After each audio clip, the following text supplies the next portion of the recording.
Hello friends, welcome to Manu law classes. I am Gautam Dikshit. आज के इस वीडियो में हम एनालाइज करेंगे आज का daily Hindu news analysis October 4, 2021 का। Before that, October 2 Mahatma Gandhi Jayanti is also observed as the international day for non violence, so please take a note of it.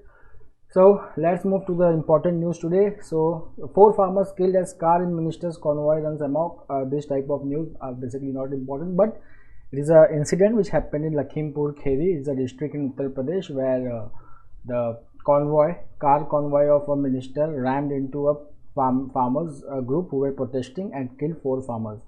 The next is Mamata Banerjee, Chief Minister of West Bengal. She has won the by-election in the Bhabanipur Assembly constituency. Now see, the by-elections, there are 2 types of elections. One is by-election and the other one is general elections. So general elections are held after every 5 years. By-elections are held when the seat becomes vacant during those 5 years, either due to death, resignation, so vacancy caused due to death.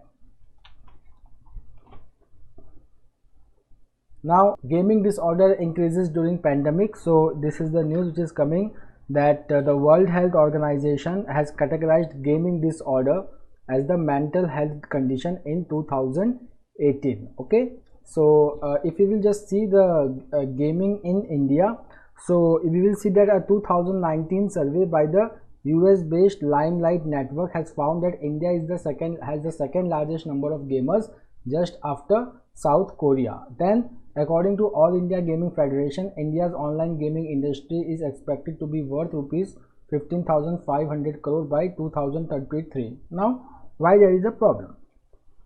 Now, what the problem is that the addiction of adolescents with the gaming through smartphone has is on a very high proportion, and it has led to the sudden change in behavior among the teenagers. You can see that insomnia, then withdrawal from social contacts, then academic failure, and extreme anger and irritability. And now this has caused a concern among the parents. Now over here the talk is going on related to a person, 15-year-old adolescent, and he was admitted to NIMHANS, National Institute of Mental Health and Neuroscience, and there is a shut clinic, okay, which is service for healthy use of technology. So this person was identified with gaming addiction. Now some news related to internal security. So the Directorate of Revenue Intelligence, it is pursuing a lead on heroin seizure. It was the heroin was seized from Mundra port in Gujarat, and it was shipped from Iran. There is a port called as Bandar Abbas port in Iran. So from there it was transported to Gujarat, and it was caught by the police. Now the the Directorate of Revenue Intelligence, it believes that it is a part of international trafficking. Okay, now we have already discussed the Golden Crescent region comprising of Iran, Afghanistan and Pakistan, and it is one of the world's largest illicit opium producing area. So now there is a problem that there can be an increased incident of drug trafficking in India.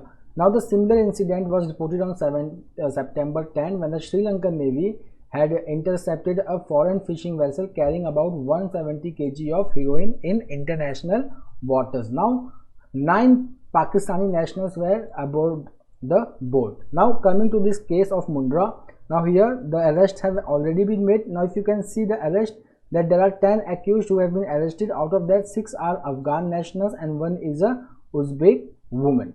Now the port from which it was transported was Bandar Abbas port, and the consignment was declared as Stark stones to be exported to Ashi Trading Company in Vijayawada in Andhra Pradesh. The next is about the cross LOC trading. So now NIA, National Investigation Agency, who is pursuing this case since 2016 under the section 17 of the UAPA Act 1967. So here the issue is about the transfer of money in the name of trade. So the money which is transferred from Pakistan to India, it is used for terror financing. They are channeled to the terrorist organizations to carry out attack in India. So there is a large scale transfer of funds from Pakistan to India through the import of California almond, okay, through a trade facilitation center at Salamabad in Baramulla and Chakandabad in Poonch district. Now the next news is about the quarantine norms for British visitors. So in a tit for tat situation, the Indian government has imposed a 10-day quarantine norm for British nationals who are arriving in India. Now, according to the Export Promotion Council for Handicraft, Britain is one of the largest importer of Indian handicraft, and this ban can lead to this export going down, especially during the time when the exports are recovering and the growth process itself is recovering. So the Export Promotion Council for Handicraft have urged our Prime Minister to nullify this 10-year quarantine period, as it can hurt the business. Why? Now see, the government has kept a target that for this year the export target of India is $400 billion, and in that export the handicraft is going to play a crucial role. So coming of ban in such conditions can prove detrimental. Now we have Suchetgarh. So Suchetgarh, you will see that Suchetgarh is an area in Jammu and Kashmir along the international border. So see, there are two types of terms. One is international border with Pakistan, and the another one is about the LOC. Now LOC means line of control. Line of control is not a permanent or international border. It is just a demarcation line that which territory is being controlled by which authority. But international border is a permanently demarcated line between India and Pakistan. Now this international border, due to what has happened now, that around the international border there has always been a problem of cross firing, okay, but from last several months there is zero cross firing violations. So this has led to spurt in tourism activity in Suchetgarh.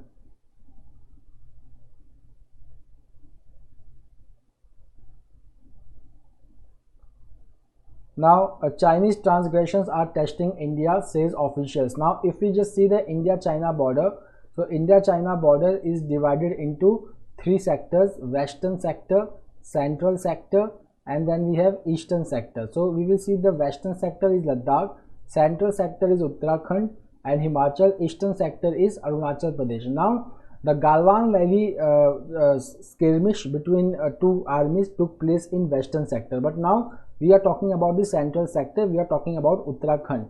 So there is an area called as Barahoti, okay. Now this Barahoti, there is a pass which is called as Tunjunla Pass in Barahoti. Now the Tunjunla Pass is a LAC. Now what has happened here, that the Chinese, they have started building their they have started increasing the numbers of army along this Barahoti, as well as now they are based along the middle sector to the eastern sector. That is the problem. Now what is a response from India? So right now no skirmishes have taken place, but Indian Army is talking about for a better operational synergy between Army and Indo-Tibetan Border Police. Now if you see the Indo-Tibetan Border Police, Indo-Tibetan Border Police is a paramilitary force. It comes under Ministry of Home Affairs, and then the operational domination of Indo-LAC is given to ITBP, and Army, they maintain the base. Now in the backdrop of increased troops deployment along the LAC by China, the Army is calling for better operational synergy between Army and ITBP.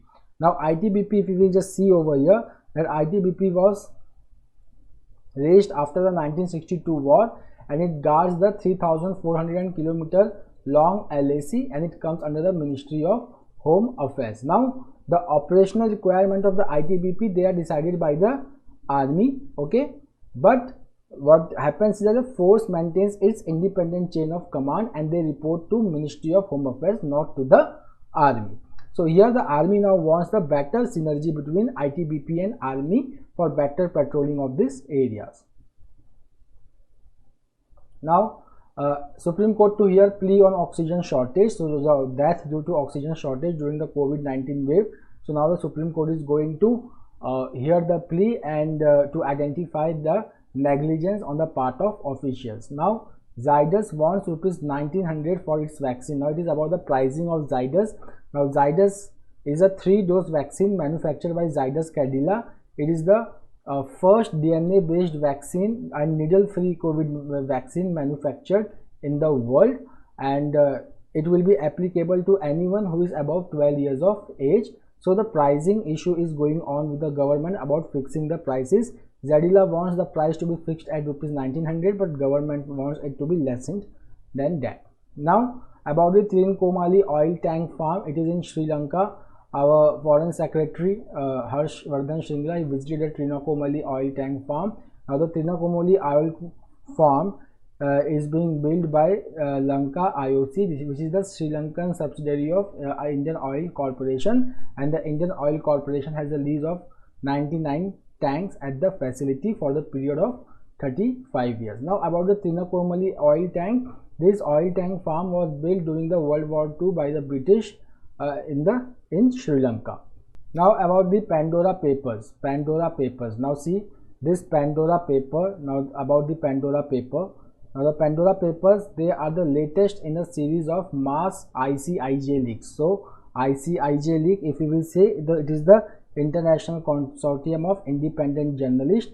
Now they have released a paper based on the leaks of financial documents that started with the Lux leaks in 2014, followed by Panama paper leak and the Paradise Papers and FinCEN, and the latest one is the Pandora paper. Now these documents are based on the investigation which are drawn from various financial services in countries like British Virgin Island, Panama, Cyprus, United Arab Emirates, Singapore and Switzerland. So if you will see these countries are called as tax havens. Now who all are named over here? Now if you will see the name, the King of Jordan, Czech Prime Minister, and about 700 prominent Pakistani nationalists, many of whom belong to the inner circle of the Prime Minister of Pakistan. They all are their names have come over here. Now record air intrusion by China for second straight day at Taiwan. So from last 2 days, the Chinese Air Force is invading and is getting into the air defense identification zone of Taiwan. Now why? Now see, it started from October 1st. October 1st is a national day of China, and October 10 is a national day of Taiwan. Now China is called as People's Republic of China. Taiwan is also called as Republic of China. So, but the People's Republic of China or the mainland China prescribed to a policy to offer only one China, but Taiwan it considers itself as distinct from mainland China. Now what Taiwan did, Taiwan applied to the 11 nation partnership of CPTPP, that is Comprehensive and Aggressive Agreement for Trans-Pacific Partnership Trade Deal. Now China had already applied for the deal. After that, Taiwan applied for the deal. So China views it that Taiwan considers itself as a different country from mainland China, which China does not want, and hence the Air Force was sent into the Taiwan zone, violating the sovereignty of Taiwan in airspace. Now the North Korea threatens UN body after emergency meet. So the United Nations Security Council they met behind the closed door, and France proposed restrictions on North Korea's missile launches and called North Korea to fully implement the council resolution that bans its ballistic missile firings, and which was opposed by North Korea. So recently there was a news that North Korea had tested a missile after a 6-month hiatus, and this brings South Korea and Japan into a direct threat from North Korea. Now there is a blast in Kabul, which nobody has claimed responsibility for it, but many think that it is the handiwork of Islamic State. Now there was a voting for Shura Council, which comprises of 45 members. Out of that, 30 members are elected and 15 members are nominated by Amir of Qatar. So the election for 30 women which was held, so the women have not been elected in these 30 elected members of Shura Council. So now there is a hope that the Amir who will be appointing the 15 who will be nominating the 15 members in this Shura Council, some of them should be women. Now this is about again the India China. So the 13th round of talks is going to be held between the commander level talk between India and China, and here they are going to discuss the disengagement over hot spring. Already they have disengaged at Galwan, then Pangong Lake and Gogra. Already disengagement is taking place. There are two areas, Damchuk and Despang, where there is still no disengagement over here, and this article talks about that failure of the four agreement between India and China, which talked about bringing peace and tranquility on LAC, which will be the precondition for future border settlement between both the countries. So over here, the disengagement, according to the author, the disengagement is temporary, but we have to look for a bigger picture and we have to settle the border issues. For that, bringing normalcy along the border is very necessary. Then about the tentative recovery. Now here this article is discussing the two data which indicates that India is on the recovery path. One is about the index of industrial production and another one is purchasing manager index, which was released by IHS Markit. Now on this index of industrial production, if you will see, so the growth in industrial output in August 2021 was 11%, almost 11% higher, 11.6% higher than the August 2020. And if you will see that electricity and steel production is very high. The electricity production was 15.3% higher, steel production was 5.1% higher over here. Okay, so now if you will see that what factors have led to the expansion of index of industrial production. So demand for electricity has gone up, and because of that the electricity output has grown by 15.3%. Then improved government spending on infrastructure, this has led to increased demand of steel. Then if we will just talk about the another sector which has done very well, that is fertilizer. Now if you will see the sectors which are lagging, then fuel consumption is little bit lagging over here, and second thing is that in September there was more than normal monsoon, which has brought the power demand to the slowest. Now the next one is PMI, purchasing managers index. Now over here, if we will just see that manufacturers, they are reporting favorable market conditions and improvements in sale volumes, and with the makers of consumer goods, means manufacturing of consumer goods, which has led to the revival. Now if we will just see that what are the factors behind this. So see, some of the increase in orders at manufacturing companies is linked to improved demand for industrial products in international market, which we can see that there was a 21% jump in merchandise export last month. Okay, the second factor is coming festive season.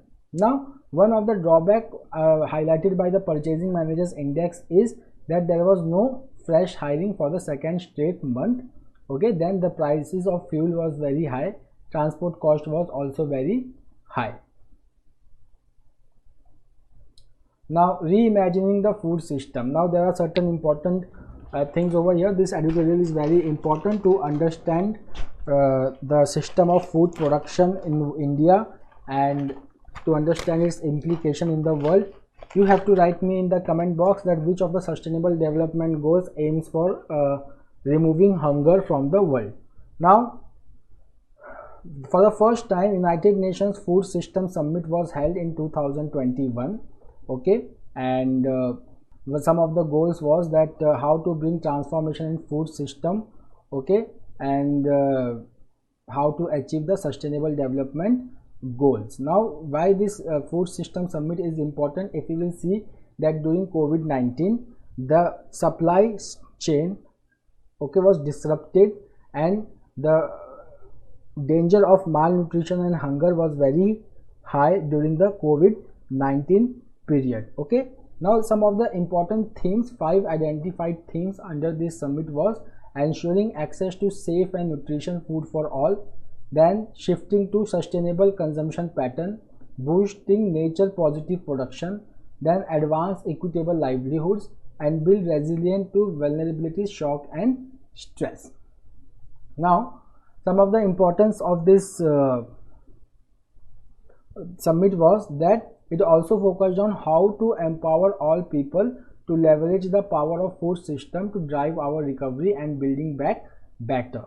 Now if we will just see the role of India over here, so the world can draw many lessons from India, okay, because earlier India was a food insecure nation if we talk about early 60s, but today we are food surplus nation. So there are many countries in Asia, Africa and Latin America, okay, they can learn from us in the area like land reforms, public investment, institutional infrastructure, regulatory systems, public support and intervention in agri markets and prices and agri research and extension. We have done very well. Then there was a second shift in our agriculture. If you will see the period of 1999 to 2015, then there we focused on diversification of agriculture beyond field crops, and we focused on diversification like horticulture, dairy, animal husbandry, fishery sectors. Okay, then we have already done very good on the front of nutritional health, food safety standards, sustainability, deployment of space technology. Okay, now if we will just see that how India has built the safety nets and the challenges which are inherent. Now see, India has passed the Food Security Act, National Food Security Act in 2013, which envisages the targeted public distribution system, midday meal scheme and ICDS. Okay, now if you will see the outreach of this all three systems under National Food Security Act, so India's food safety nets reach over 1 billion people. Now the second important thing is the government focuses on public procurement and buffer stock, which helped India during the global food crisis of 2008 to 2012 and also during the COVID-19 family, where India was able to feed vulnerable and marginalized families even during COVID-19 through TDPS and buffer stock of food grains. Now there are certain emerging challenges to agriculture like climate change and unsustainable use of land and water resources. These are the challenges to the agriculture. Then we have the IPCC report, which has already highlighted that if we don't take actions today, then we are going to face a very severe food crisis in the future. Now the next system where we can focus and where our system is now focusing is like dietary diversity, nutrition and health outcomes. Okay, this have emerged as a new area of concern. Then we have taken certain decisions like supplying fortified rice through public distribution system. Then we are focusing on agricultural research, and we are finding a diverse types of crops which can eliminate the problem of undernutrition and malnutrition in India. Now there are certain problems in Indian food system, that though India is the surplus producer of food, but we will say that India has a 50% higher prevalence of undernutrition if we compare it to the world average. Now if you will see that all thing is not bad, some things are good also. If you will see that during 2004, 2006 to 2018-20, the proportion of undernourished population has come down from 21.6% to 15.4%.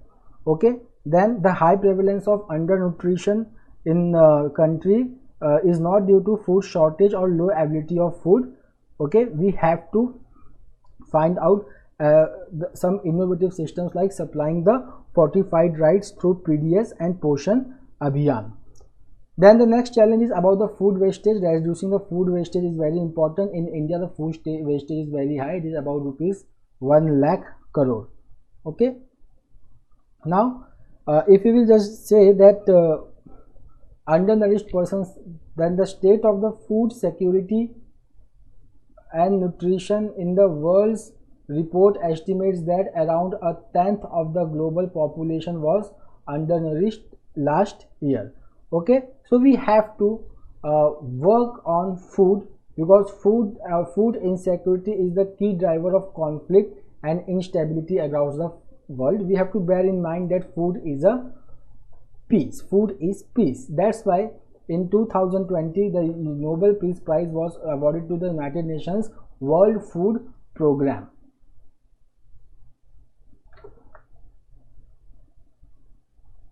Now the next thing is about sustainable development goals. Out of 17 sustainable development goals, 11 are related to food.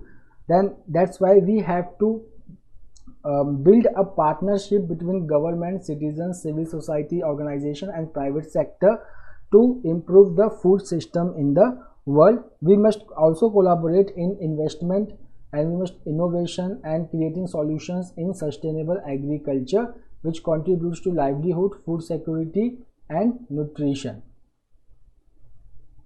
The next one is that achieving the goal of advancing equitable livelihood requires that a food system transformation is anchored around small and medium scale producer, family farmers, indigenous people, women and workers in food value chain. Now it means that the agricultural sector should not lead to further inequality in the society. It should be so designed that small farmers, marginal farmers, indigenous farmers, women and workers, they all benefit from this food value chain. Now this article is about Tata and Air India. So AISATS, okay, it is a there is a mechanism established by under our Union Home Minister Shri Amit Shah, where the bid for Air India is being taken up, and the Indian government is going to sell all stake in Air India Express.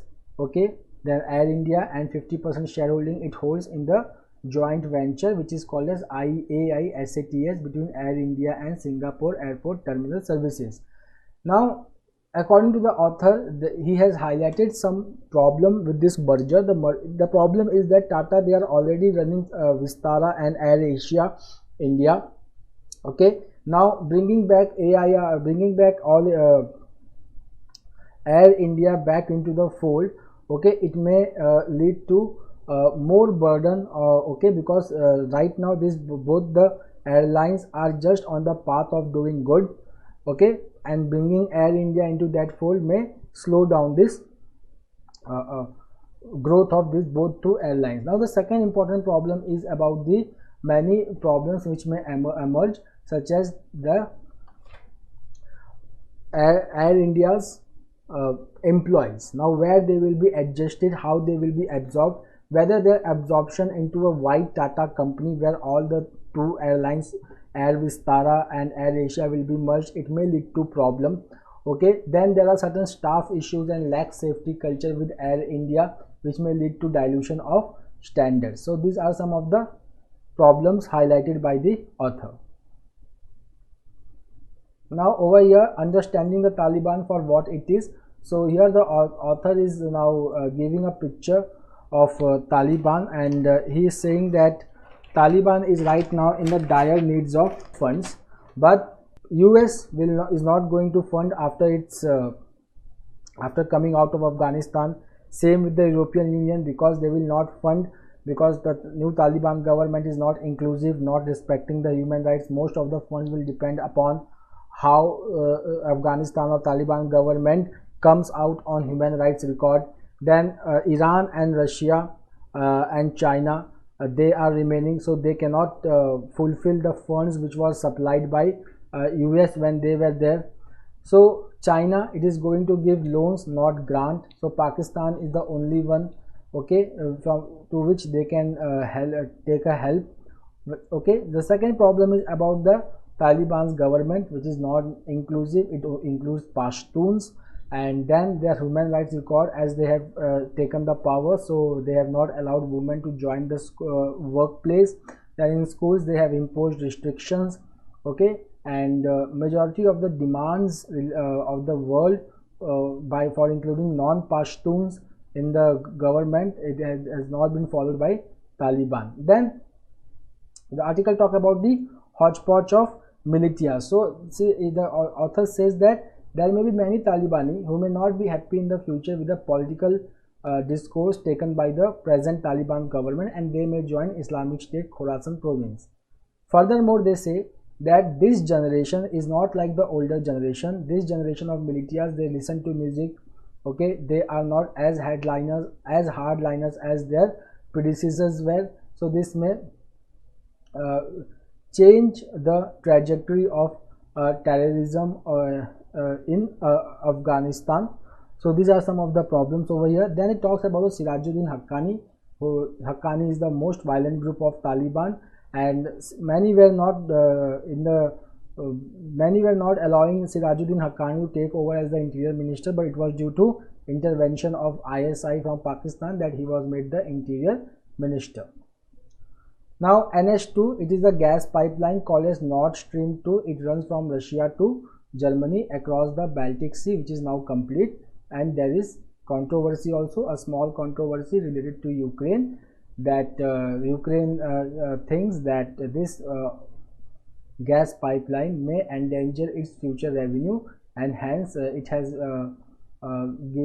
got some sanctions or assurances from the US that in the case that it loses revenue and its gas sector suffers, then US will pressurize Russia, that US will pressurize Russia at the same time by imposing the sanction, and same time that Germany will undertake to help Ukraine develop its energy sector. Now we have here three important gas pipelines have been mentioned in relation to India, that is more important. The one is Iran Pakistan India gas pipeline, the next is Iran India undersea pipeline, and Turkmenistan Afghanistan Pakistan India or TAPI pipeline, which are still under construction. The last article is Peace at the Heart of Education. So in this article the author starts by saying that the COVID-19 pandemic has created a division in the society and hatred in the society, and then we should look for peace. So how to look for the peace? So the author says that education is the best source to create peace in the world. So it's there is a report by the World Bank and the United Nations which is called as Pathway for Peace. Report was published in 2018, where it was shown that many of the world's conflicts, they arise from exclusion and the feeling of injustice. So the next question arises that how to eliminate this sense of injustice and exclusion. So if we talk about UNESCO, so according to UNESCO, it is the specialized agency of the United Nations. It says that education is a significant part of the answer, because it is only education which can impart the necessary skills and values to prevent conflicts and promote tolerance. Now here a very good saying is there, that there was an educator whose name was Maria Montessori. You may have heard about the Montessori schools. This school is based on the model of Maria Montessori. She said that preventing war is the work of politician, but establishing peace is the work of educationist. Okay, so now education for peace in India, they have very rich history. If you will just see the teachings of Mahatma Gandhi, then our religion and culture, they teach us non-violence, syncretism and tolerance at their core. Then the new education policy also focuses on value-based and experiential education. Then it also promotes critical thinking, cultural exchanges, teaching in regional languages, and a commitment to education for all. Now the author says that as school reopens, this is the best time to introduce the skill which promotes peace, okay, through experiential and interactive methods. We have to develop intercultural competencies, empathy and critical thinking. Then the UNESCO has one global best practices where it focuses on global citizenship, education and intercultural dialogue that reinforce the idea of peaceful society and by embracing diversity and differences. Okay, so now the UNESCO also highlights the need to recognize and improve opportunities for disadvantaged groups like women and girls and persons with disabilities, and it promotes school as a place okay, where there is safety and non-violent spaces. So that's all for today. We will meet tomorrow again with the Hindu analysis. Till then, take care. Thank you.